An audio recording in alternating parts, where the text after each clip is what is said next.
তবেই তার দিন চলে। যা যতটুকু তদ্দূর ভিক্ষায় পায়, ভোগ লাগিয়ে গোবিন্দ চরণে ভোগ লাগিয়ে সেই ভোগ প্রসাদ নিজে সেবা করে। সেই ভক্তের বাড়ি আমার মহাপ্রভু উদয় হয়েছে।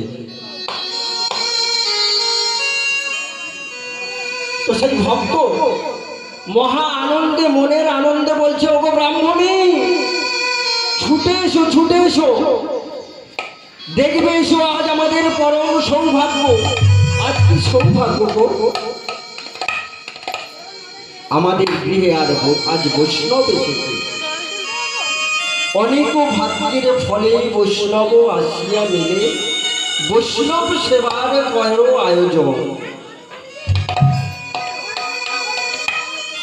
ব্রাহ্মণীকে বলল, বৈষ্ণব সেবার আয়োজন করো, পাত্র অর্ঘ আনো, আসন আনো। ব্রাহ্মণী ছুটে গিয়ে দুটো আসন পেতে দিল, পদধৌত করে দিল। আর সেই ব্রাহ্মণ ছুটে গিয়ে সেই তার ঘরের পিছনে একটি কলা গাছ লাগিয়েছিল, একটা কদলী বৃক্ষ। সেই কদলী বৃক্ষ যখন রোপণ করেছিল, তখন ওই কদলীকে বলেছিল, ওরে কদলী বৃক্ষ, তোকেই রোপণ করছি, তুই ফল দিবি, আর তোর ওই ফল একদিন সাধুগুরু বৈষ্ণব সেবা হবে, গোবিন্দ সেবা হবে।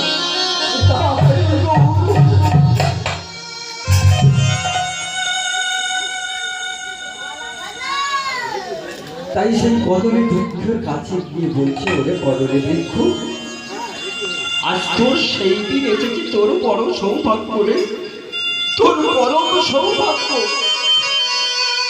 আজ গৃহে বৈষ্ণব এসেছি, তোর ফল আজকে বৈষ্ণব সেবা হবে। তো আয় আয়। ওরে, অত উঁচুতে থাকলে কখনো বৈষ্ণব সেবা হয় না, নিচে নামতে হবে, নিচু হতে হবে। আগে হও নিচু, তবে পাবে কিছু।